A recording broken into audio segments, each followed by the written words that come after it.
Salut tout le monde, Padbou pour la chaîne Padbou Jeux de rôle. Ça va être la première vidéo officielle sur le défi de créer un nouveau jeu de rôle. Ça va être ma première vidéo. Je remercie ceux qui ont écouté la dernière fois, ceux qui ont commenté. Toujours inspirant d'avoir des commentaires, d'avoir vos idées. Et comme j'avais posé la question, si vous vous souvenez bien, on parle de système en premier ou on parle d'univers. Certains ont dit système. D'autres ont dit l'univers. Ben, on regarde ce que j'ai décidé de parler en premier. C'est parti.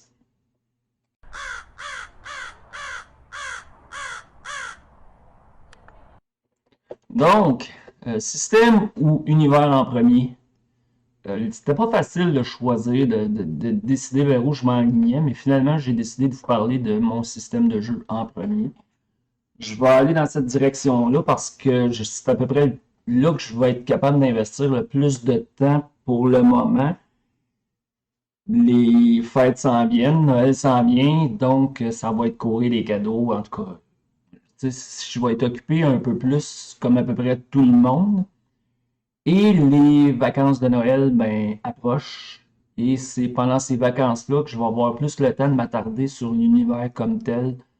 J'ai déjà des idées, c'est déjà réfléchi un peu, mais de plus étoffer ça, puis arriver avec de quoi de plus concret, je vais avoir plus le temps là. Il y a aussi le fait que j'ai pas commencé l'écriture officielle non plus encore. Ça va être débuté aussi pendant les vacances des fêtes.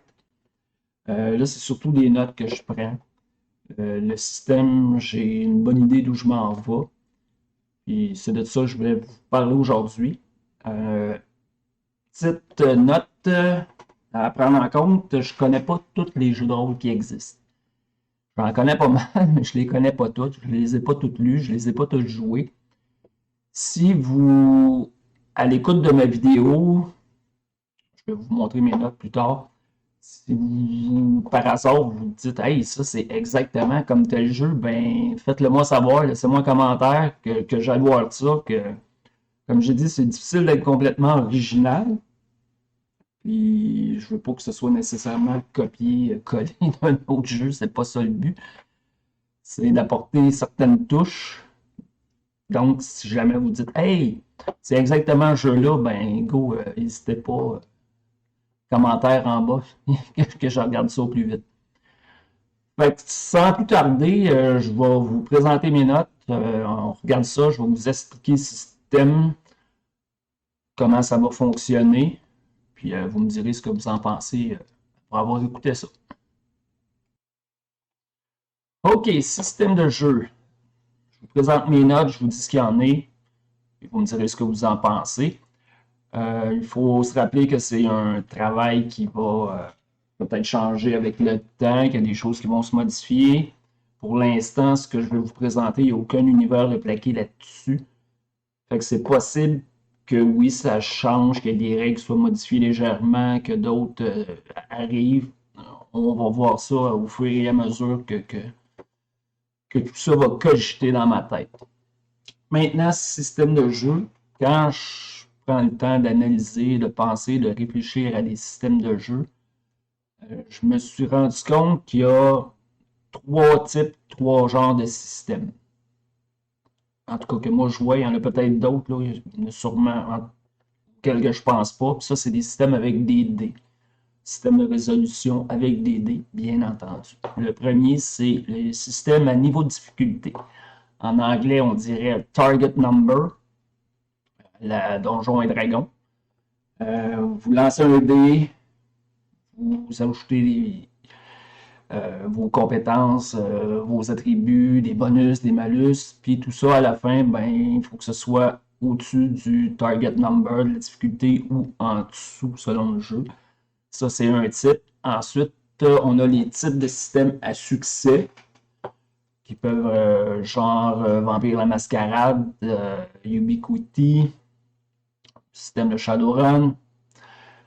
Et on a un troisième que, Mike, au final, tout ça, c'est des probabilités. Hein, puis on en revient toujours à un pourcentage. C'est quoi les chances que j'ai de réussir l'action que je veux faire? C'est toujours ça, au final, le but. Fait que non, le troisième que je vois, c'est le système avec des dés pourcentages, la Call of Cthulhu, qui est le système le plus facile, en tout cas selon moi, parce que tu sais exactement c'est quoi tes chances, sans tenir compte vraiment du reste. Puis tu as peut-être un quatrième genre que j'ai pas mis, mais que je vais vous parler, c'est les genres de systèmes hybrides. Puis j'en vois un, peut-être que je me trompe, là, ça fait longtemps que je ne l'ai pas joué, c'est le système 2D20 de Modifius, où tu as des succès, tu as un genre de target number avec ça que tu peux modifier. Fait que j'appelle ça un genre de système hybride. Fait que voilà, c'est les quatre genres que je vois à peu près. Et pour le jeu que je veux faire, j'ai choisi un système à succès. Et oui. Et les types de dés, ça va être des D6. Là, j'en vois déjà dire, ah non, pas des succès. Pas des fucking D6, c'est plate des D6. Ben non, c'est pas. Vous vous rappelez de l'autre vidéo d'avant? C'est que j'ai dit que je voulais un système simple, rapide, efficace, qui va laisser la place aux joueurs. Ben, si on met un système avec des niveaux avec un niveau de difficulté, ben là, tu as des mathématiques à finir des fois, puis ça peut devenir compliqué, puis c'est plus long, ajoute tel bonus, soustrait ça, ajoute 18, moins 17. Tandis que des succès, ben, c'est rapide. Tu vois tes dés, puis tu sais, c'est pas trop long que tu le sais, ce que tu en as avant de toi. Pourquoi pas des D10 ou des D6, des D8, des D12, des D20? Ben, un D6, c'est rapide. C'est facile à voir. C'est la raison pour laquelle j'ai choisi ça. Donc, système à succès, système avec des D6. Jusque-là, ça va. Rien d'original, hein, sous le soleil. Tu as déjà vu. On va essayer de, on va essayer de se démarquer ailleurs. Je vous le promets. Je vais essayer. Je vais essayer. Je ne vais pas dire que je vais réussir. Et on part. Bon, je vais trop vite. Je vais trop vite. Dans un système médiéval fantastique, moi, j'ai divisé ça en trois. Tu as le système de base, qui est la pierre d'assise, qui va gérer tout le reste. Tu as le système de sorcellerie, de magie, puis tu as le système de combat. Fait je vais appeler ça deux sous-systèmes. Aujourd'hui, je vais juste vous parler du système de base. Pourquoi? Ben, tout simplement parce que je veux pas que la vidéo dure 1 heure et quart pour vous parler au complet du système de jeu. Donc, aujourd'hui, on parle du système de base qui va servir pour le reste, qui va être l'inspiration pour le système de magie, le système de combat. Puis, c'est ça. Plus tard, la prochaine, ben, en tout cas, regarde, je vais vous dire tout de suite, la prochaine vidéo, ça va parler de la magie, de la sorcellerie. Puis l'autre vidéo d'après, ça va être le système de combat. Tout ça pour en arriver à peu près aux vacances de Noël qui sont autour du 21 décembre, si je me rappelle bien. D'ici le 21 décembre, vous devriez avoir deux autres vidéos, une qui va parler de la sorcellerie, puis une qui va parler des combats. Fait que je m'enligne comme ça. Maintenant, on arrive, on creuse, on définit un peu plus. Donc, un pool de dés, hein, qui dit système à succès, dit pool de dés. Ben oui. Là, je fais appel à vous tous. Un pool de dés en français, comment on dit ça? Une brouette de dés, c'est ça? Je suis pas certain, vous me le direz en commentaire. Je suis vraiment pas certain de mon. Donc, un pool de dés, oui, qui va être bâti à partir d'un attribut puis d'une compétence. On additionne les deux, on lance les dés, puis on va comparer ça à une valeur, et ça va nous donner le nombre de succès qu'on a.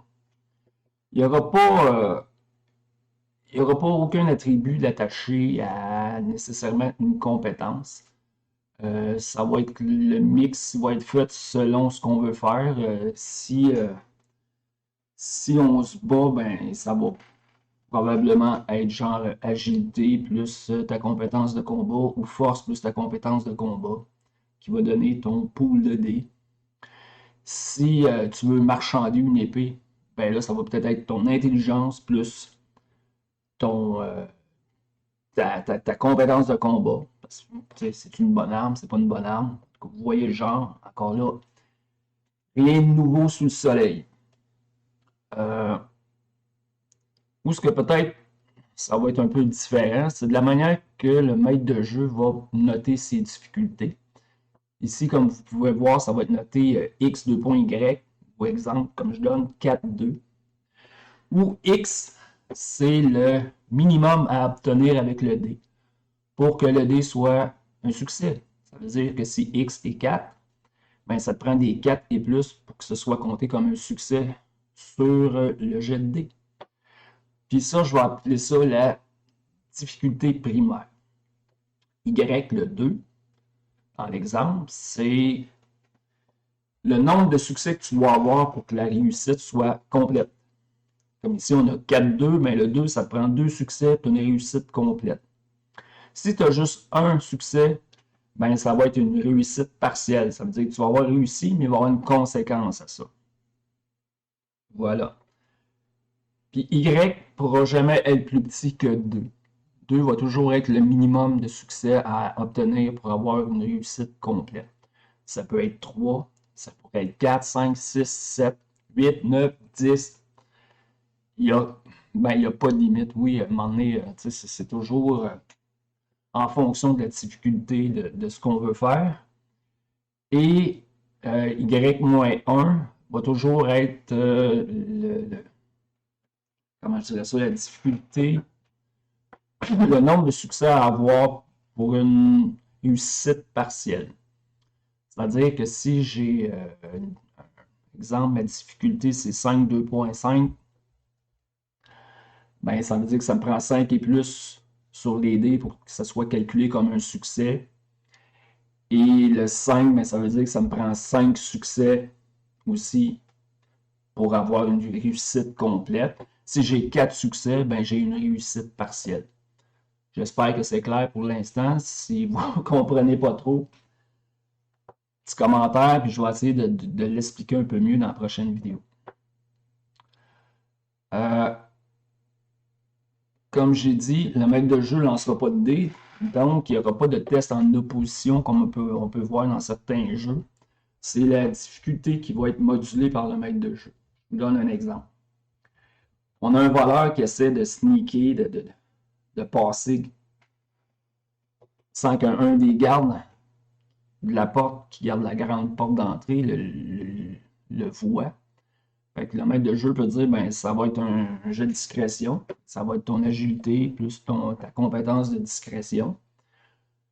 Et si le maître de jeu dit, ben, le garde, il est à son affaire, tu sais, normalement, il fait sa ronde, fait que tu vas avoir une difficulté de 4 et 2. Donc, ben, 4 et plus sur ton jet, ça compte pour un succès. Puis si tu as 2 succès, ben, tu passes le garde sans aucune difficulté. Fait que voilà.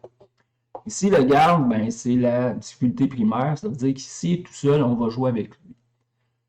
Si jamais je dis aux joueurs, ben, le garde est comme sur le bord de s'endormir, ben là, la difficulté, elle va peut-être être rendue de 3 et 2. Ça veut dire que 3 et plus sur un des 6 va devenir un succès. Si au contraire, je dis aux joueurs, ben là, le garde est très éveillé, puis il est très à son affaire, il prend son travail très au sérieux, puis en plus, il y a un chien qui l'accompagne. Ça veut dire que là, le garde est à son affaire, il surveille tout, mais là, la difficulté du garde est peut-être rendue à 5 sur un des 6. Ça veut dire 5, 6, ça devient un succès. Puis là, j'ai dit, ben, le garde est accompagné par un chien. Mais le chien, ça devient la difficulté secondaire. Donc, au lieu de demander 2 succès pour avoir une réussite totale, là, je vais peut-être y demander 4 succès. Ça veut dire que ça prend 4 succès pour réussir à passer le garde puis le chien sans qu'il s'en rende compte. Et si jamais il y a juste 3 succès, ben, il réussit, mais il y a un désavantage à quelque part. Il va arriver quelque chose. Fait que vous voyez un peu le genre. Ensuite de ça, si un personnage, un joueur veut aider un autre dans une action, Ben, les deux font le jet selon la difficulté, puis on additionne le nombre de succès de- des deux. On fait un total, puis on regarde ce que ça donne. Il n'y a pas de, OK, le deuxième qui aide, on va calculer la moitié. Non, non, non, on fait ça simple. Les deux jettent les dés, puis ils additionnent le succès. Je donne un exemple. Les personnages arrivent devant une grande porte, puis c'est une porte en chaîne massif, bardée de fer. Là, il y a un joueur qui dit, ben, mon personnage va essayer de la défoncer. Parfait. Tu vas faire un jet de force, tu vas rentrer dedans, tu vas essayer de la défoncer. La porte est solide. Fait que ça va être une difficulté de 6, puis le fait qu'elle est bardée de fer et tout ça, ben, ça va être une difficulté de 6 avec 2,5, ça veut dire que ça te prend 5 succès. Là, un autre joueur dit non, non, gars, moi je vais y aider, on va se mettre à 2. Ben, les deux font le jet en fonction de 6, 2,5, puis on additionne le total de succès, puis si on réussit, si on a au moins 5 succès à 2, ben on a défoncé la porte. Pas plus compliqué que ça. Bon, maintenant, de quoi ça va avoir l'air sur la feuille de personnage? Ben, vous le voyez à l'écran. On a nos attributs, on va voir nos attributs, on va voir nos compétences. Le chiffre à la gauche, c'est la valeur maximale de l'attribut, c'est la valeur qu'on a présentement en tant que maximum. Ça veut dire que ta valeur ne peut pas dépasser ça. Pour les compétences, c'est la même chose. Désolé pour les bras en arrière, il y a mon chat qui est en train de se nourrir. La valeur en parenthèse, c'est la valeur actuelle. C'est elle qui va servir à faire les jets de dés. C'est elle qui va servir à additionner notre pool de dés. Un joueur va faire son jet. Comme exemple, si je parlais de discrétion tantôt, le personnage qui veut essayer de sneaker le garde, ben j'ai 4 d'agilité plus 3 de discrétion. Ça me fait un pool de dés de 7 dés. Je lance 7 dés, puis il faut que j'aille 2, 3, 4, 5 succès selon la difficulté que le maître de jeu m'a donné. Puis sur les dés, ben, il faut que j'aille un 3, un 4, un 5, un 6 pour compter ça comme un succès, toujours selon la difficulté que le maître de jeu a donné, selon la situation qui se présente. À ça, vous vous rappelez aussi que j'ai dit que le jeu que je visais, c'était du Sword and Sorcery. Quand je pense Sword and Sorcery, je pense à Conan. Et Conan, ben, Conan, c'est un héros plus grand que nature. C'est le héros qui, oui, des fois en arrache, mais au final, on le sait qu'il va s'en sortir, on le sait qu'il va réussir ce qu'il a à faire, puis avec panache et de belle façon, et tout ça en étant héroïque. Et, en tout cas, vous connaissez tout Conan, j'en doute. Donc, c'est ça que je vise aussi, c'est ça que je vise avec mon système, c'est ça que je veux que les joueurs puissent accomplir, que le personnage chaîne, qui réussissent des exploits extraordinaires. C'est pour ça qu'un joueur va toujours avoir la possibilité d'acheter des succès pour réussir une action, puis ça, c'est en dépensant des points d'attribut ou de compétences selon son imagination, selon ce qu'il voit avec ce qui lui est présenté. Puis là, je parle vraiment d'acheter des succès, pas d'acheter un dé supplémentaire. Non, non, c'est je dépense un point, j'achète un succès. Je vais vous donner un autre exemple, supposons. On a l'assassin. L'assassin qui veut s'infiltrer dans une maison, une grande maison de riche, une maison d'un personnage influent. L'assassin sait qu'il y a un banquet qui se prépare. Que les cuisiniers, les cuisinières, les serviteurs sont en train de préparer la bouffe. Et lui, il s'est dit, oui, il a comme mission, tu sais, regarde, moi, je vais les empoisonner.